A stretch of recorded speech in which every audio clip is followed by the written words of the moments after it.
why was it that he framed the entire Indian freedom struggle around the concept of khadi? And why is it that he only wore khadi? Because khadi is not just a cloth. Khadi is the expression of the people of India. It is the imagination, it is the sentiment, it is the productive force of the people of Aaj pehnaun khadi.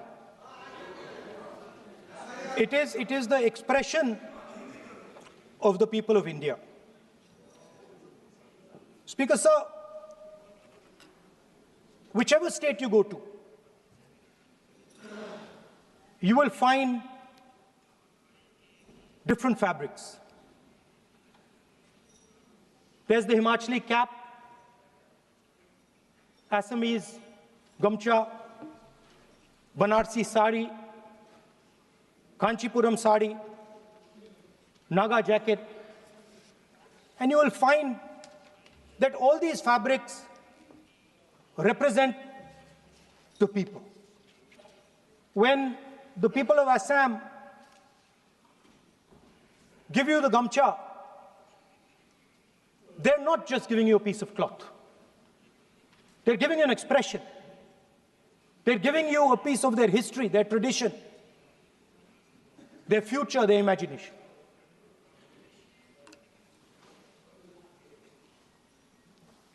It's the same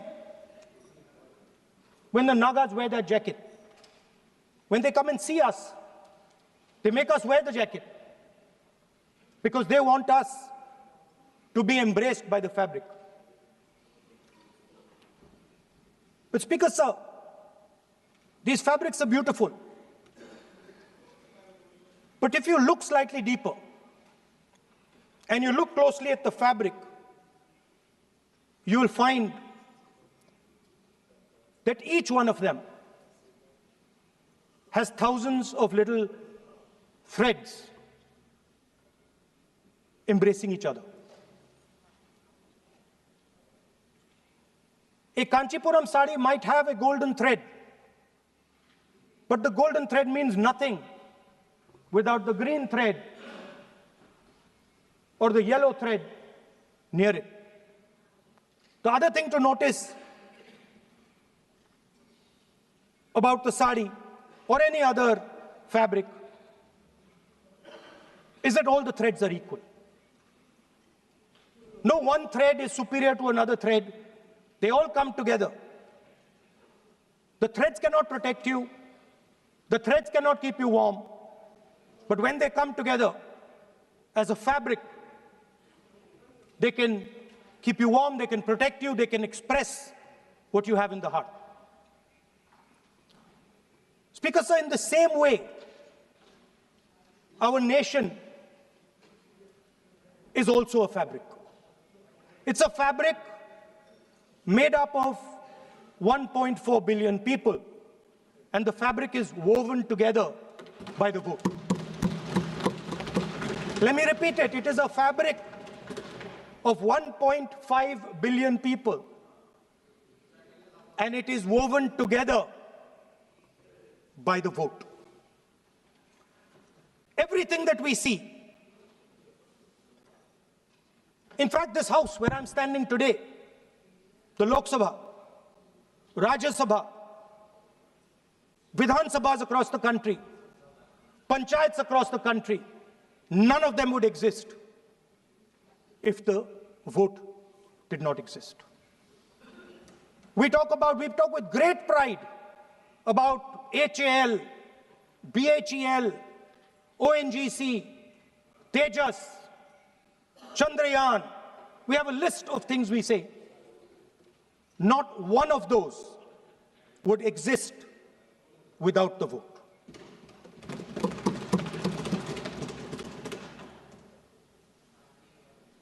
Speaker sir, it is the idea that every thread, every person in the Union of India is equal, that disturbs my friends in the RSS. They're happy to see the fabric, but they cannot stand the idea that every single person in the fabric of our country, regardless of what religion they come from, regardless of what community they come from, regardless of what language they speak, should be equal. Because they fundamentally do not believe in equality. They believe in a hierarchy, and they believe that they should be on top of that hierarchy. Speaker sir, on the 30th of January, 1948, 3 bullets pierced the chest of Mahatma Gandhi. Nathuram Godse assassinated the father of our nation. Today, our friends do not embrace him. Today, our friends have pushed him away. He's an uncomfortable truth. But that's not where the project ended. You see, as I said, everything has emerged from the vote. All the institutions have emerged from the vote. So it's obvious that the RSS has to capture all the institutions that have emerged from the vote. So the project, after Gandhiji's assassination, the next step of the project was the wholesale capture of India's institutional framework.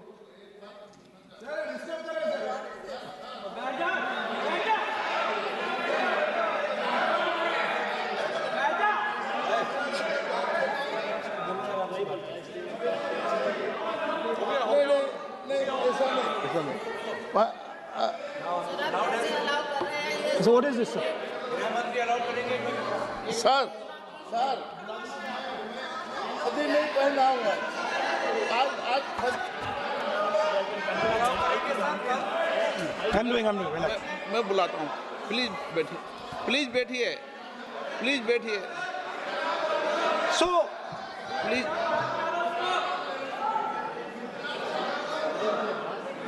sir, आप बोले पर हाथ मत जोड़े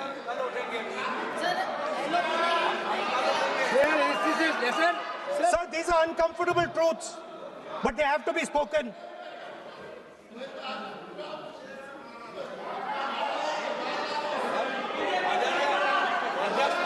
कितना खादी पैसे थोड़ा बता दे So these are uncomfortable truths, but they have to be spoken. My friends don't like the connections I'm making. They're disturbed by them. It's obvious. Speaker, sir, so after the father of the nation was assassinated, his vision of an equal India, of an India where institutions belong to the people, had to be destroyed. And so the process started, and the RSS attempted to capture one institution after the other. And I will give some examples so that it is crystal clear that this is the case.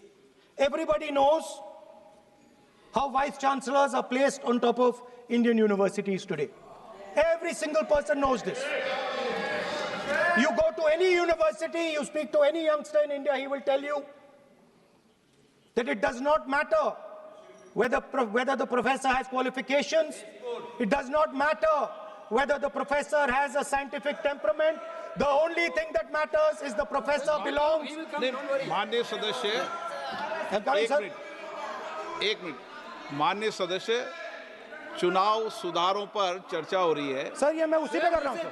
आप किसी भी संगठन का नाम जो इस house में उसका नाम ले लें। नो एलओपी है तो इसका मतलब ये नहीं है। एलओपी का मतलब नहीं है आप जनरल बात बोलो। आप राष्ट्रपति भाषण में बोलिए जनरल बात। सर हम लोग सुनना चाहते हैं। सर स्पीकर सर हम लोग सुनेंगे शांति से। हम लोग शांति से सुनना चाहते हैं और ये आप लोग सुनिए ना क्या कहना चाहते हैं। धमकी देंगे आप? हम लोग सुनने के लिए बैठा है। अभी तक नेता प्रतिपक्ष एक शब्द चुनाव सुधार पे अभी तक आया ही नहीं है। संसदीय कार्य मंत्री बोल रहे हैं।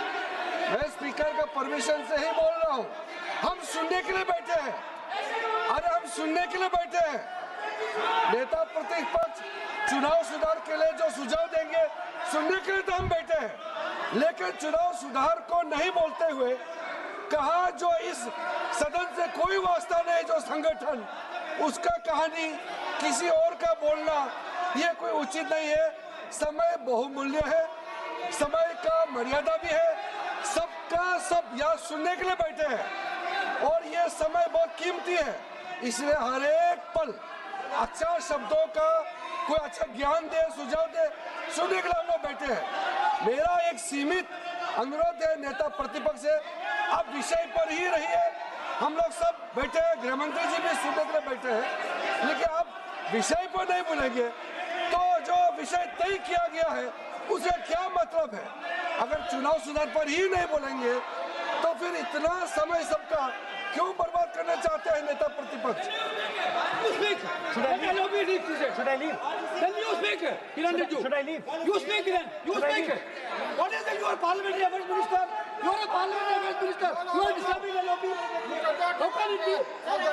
You are a parliamentary affairs minister. You are disturbing the lobby. Subject में नहीं आपका lobby. आपका lobby subject में नहीं है. ये विषय कर रहे हैं. The discussion. One second. The discussion is about the vote and electoral.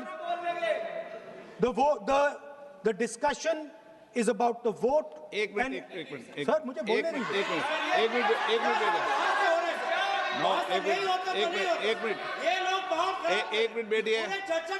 बैठिए.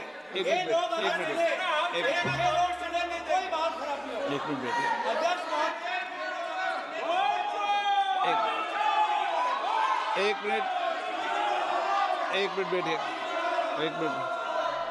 माननीय सदस्य मैं बैठे बैठे अनऑफिशियली बोल रहे हैं, उस विषय बोल रहे हैं, सदन की गरिमा को बनाए रखें। आसन को चुनौती देने का प्रयास मत करिए, ये ठीक नहीं है। Speaker sir, I want to make it very clear. Please. Speaker sir, I want to make it very clear. The discussion is about votes. The discussion is about the stealing of votes. The discussion is about the SIR, and I am framing my discussion about votes. Yes. And what is happening here is patently unfair. I am not being allowed to speak. I am being disturbed, and I put my protest here. I have done absolutely nothing wrong. I am talking about the subject. In order to capture the vote, you have to capture institutions. I am saying that institutions of India are captured, and I will come to the point, which is Election Commission is captured.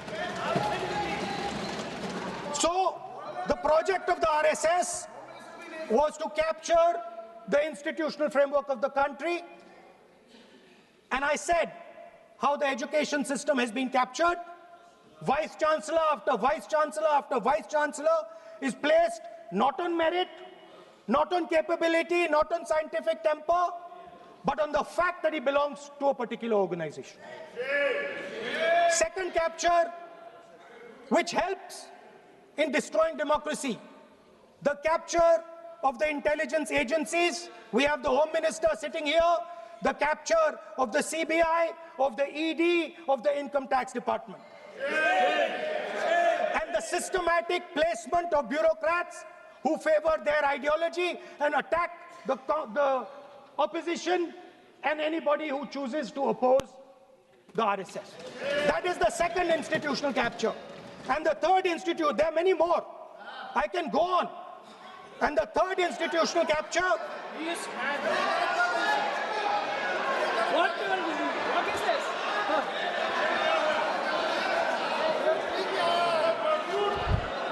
Mr. Minister, मानिए please मानिए. it has become Senate.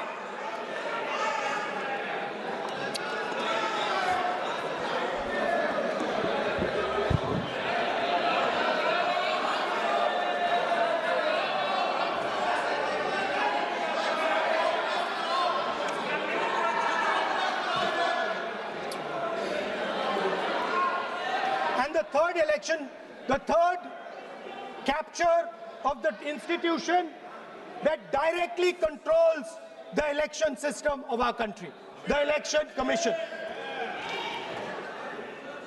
Now, I'm not saying this without proof. I have put forth adequate proof about how the Election Commission is colluding with those in power to shape the elections.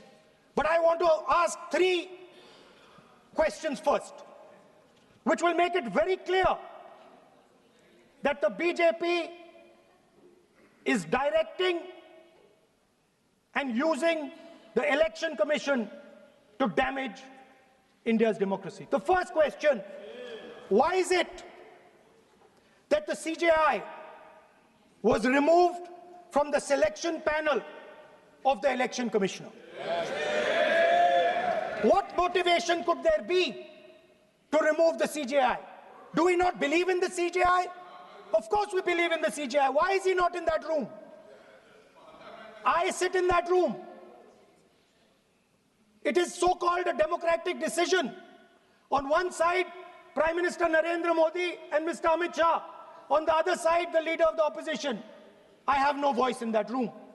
What they decide is what happens. So the first question, why is the Prime Minister and Amit Shah so keen on choosing exactly who the Election Commissioner is going to be?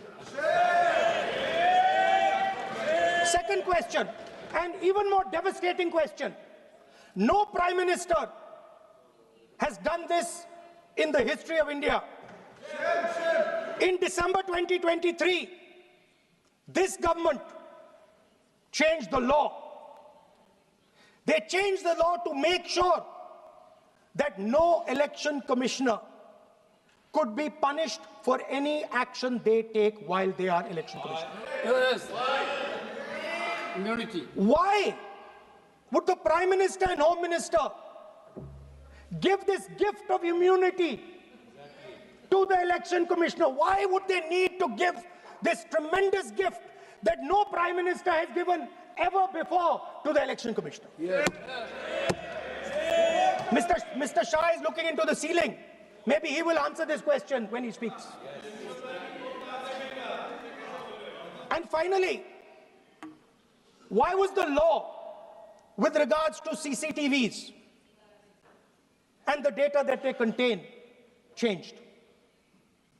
Why was a law put in place that allows the Election Commission to destroy CCTV footage 45 days after the election? What is the need? The answer given is it is a question of data. It is not a question of data. It is a question of stealing the election. Now, what is the result of this institutional capture? What is the result of controlling the Chief Election Commissioner and the Election Commission? First of all, we have a set of election campaigns that are tailored for the Prime Minister. 3-month, 4-month, 5-month long campaigns are taking place so that the Prime Minister's schedule can be fitted in to the program.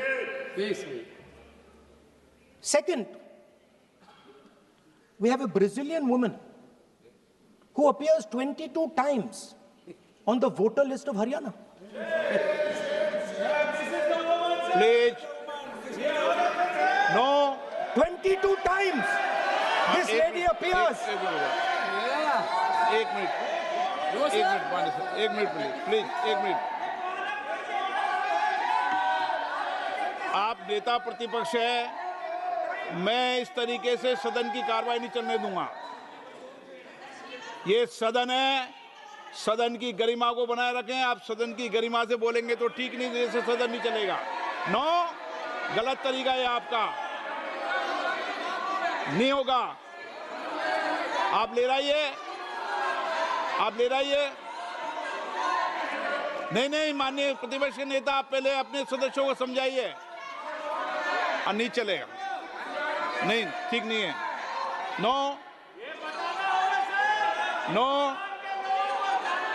नहीं, बिल्कुल नहीं चलेगा। अगर आप sir माननीय प्रतिपक्ष के नेता, आप अपने सदस्यों को गरिमा समझाइए। सर, बट ये तरीका आप इतने सालों तक यहाँ पर हैं, ये तरीका उचित है क्या? सर, विरोध का तरीका होता है, लेकिन ये उचित तरीका नहीं है। तरीका इधर भी हो, नो, उधर का तरीका क्या है सर? नो, सबका तरीका उधर से होगा, उधर से भी बोलेंगे, इधर से बोलेंगे, सब जगह से बोलेंगे। Speaker sir, I don't agree with the showing of photographs here, but it is a reflection of our democratic structure. This is what is happening in our democracy, that you're not allowing us to show. This Brazilian woman has appeared 22 times on the voter list in Haryana. And not only that, there is one woman whose name has appeared 200 times, more than 200 times in one booth in Haryana. And it is very clear, and I have proven without doubt, that the election of Haryana was stolen and the theft was ensured by the Election Commission of India. I've said it again and again and again. Now, nowhere has the Election Commission answered my questions. The Election Commission has not told me why this lady's picture has appeared on the polling list. They have not told me why lakhs and lakhs of duplicate voters are existing. They have not told me why a BJP leader is coming from Uttar Pradesh to vote in Haryana. These are straightforward questions. And there is clear proof which I have put in front of the country. Right? But the Election Commission has no answer to these questions. And that is the result of the complete capture of the Election Commission by the people across the aisle. By the way, you're talking about SIR in Bihar. Let me say something about SIR in Bihar. Why is it that after the SIR in Bihar, 1.2 lakh duplicate photos are existing in Bihar, in the voting list? If you've cleaned up the voting list, why are there 1.2 lakh duplicates in Bihar? And we've not just proven this about Haryana. We have proven this in Karnataka, we have proven this in Maharashtra, and I'm absolutely certain this is how you're winning elections in Madhya Pradesh, in Uttar Pradesh, in Bihar, across the country. Now, so what I'm putting on the table is, it is very clear that you've captured the institution. I've shown the mechanism of that capture. I'm also showing you how the Election Commission is doing things that are completely out of line. I'm not getting any answers. Right? So now, let us come to how, when we're talking about electoral reform. Electoral reform is very simple. The point is, nobody wants to do it. The government doesn't want to do it. What does electoral reform require? What we've been saying. Number one, give machine-readable voter lists to all political parties 1 month before the election. That's the first step. The second step is take back the law that allows the destruction of CCTV footage. Very simple, not difficult. While you're doing that, also tell us what is the architecture of the EVM. Give us access to the EVM. Let our experts go and see what is inside the EVM. Till today, we have not had access to the EVM. We are not shown The architecture of the EVM, we're not physically allowed to go and see an EVM. Give us the architecture. Give us access to the EVM. And finally, please change the law that allows the election commissioner to get away with whatever he wants to do. That's all the electoral reforms you need. And I want to assure the election commissioner that they might be under the impression that this law lets them get away with it. Let me remind them, don't worry, we are going to change the law, and we are going to change it retroactively, and we are going to come and find you. Right? So this is the situation that the country is faced with. You know, everybody says to us, India is the biggest democracy. Actually, I was thinking today, we're not just the biggest democracy, we're the greatest democracy. And I'm not saying it just like that. I'm saying it, America calls itself the oldest democracy. But the democracy that weaves together the largest number of people, the largest diversity of people, the largest number of languages, the largest number of states is this. And so our most powerful asset, the thing that stitches together the entire concept of modern India, stitches together the fabric of modern India, brings people together, allows them to build this great nation, is being attacked by these people. They're destroying it. You know they're destroying it, I know they're destroying it, and they know they're destroying it. And I'd like to conclude by saying that the biggest anti-national act you can do is vote chori. There is no bigger anti-national act that you can do than vote chori. Because when you destroy the vote, you destroy the fabric of this country. You destroy modern India, you destroy the idea of India. So I'd like to conclude by saying vote chori is an anti-national act, and those across the aisle are doing an anti-national act. Thank you.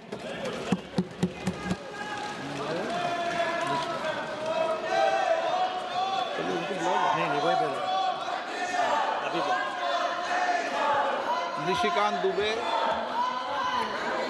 धन्यवाद सभापति महोदय। क्या बोला भाई? आए थे हरिभजन को ओटन लगे कपास। पौधा पहाड़ निकली चुईया। शहीदों की चिता